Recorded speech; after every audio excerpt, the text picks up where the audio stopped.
So Pepper here is going to show us how to work on some things that are specifically good to work on with small dogs. So all dogs learn the same way, but there's a few behaviors that might be really helpful with small dogs. One is instead of targeting using your hand like this, good. Again, targeting is a nice behavior for all dogs to know because you can move your dog around in space. But for small dogs, you have to bend over a lot to do that, so sometimes having them touch a target stick is more helpful. So this is a specific target stick that extends, but you can really use anything that's long, a wooden spoon, a dowel, anything like that. And instead of teaching your dog to touch your hand, you're just teaching them to touch the stick instead. Good. So again, I can move her around in space by having her follow the target. And I can get her into heel position, good, or do a bunch of other fun things with the target stick.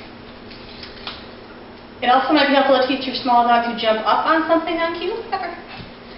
When we do grooming or things like that with our dog, putting on a harness, with a small dog we're really bending over them a lot, and a lot of dogs don't love that. It makes them a little bit uncomfortable all the time. So teaching your dog to jump up on something is a little bit easier because now if I want to do some grooming, put on a harness, work on some other tricks up here, she's not being loomed over as much. So that can be a nice behavior for small dogs to know. And lastly, again, going along with people looming over your small dog, people aren't always super appropriate with small dogs. They tend to go up to them and go like that to pet them, and then you're really looming over the dog, which again can make a lot of dogs uncomfortable. So if you have a small dog, A, make sure you're protecting your dog and you're not letting people do something that makes your dog uncomfortable. But B, try and teach your small dog that those things predict good things for them. So you can do practice by just looming over your dog, like a rude person might, and then treating them.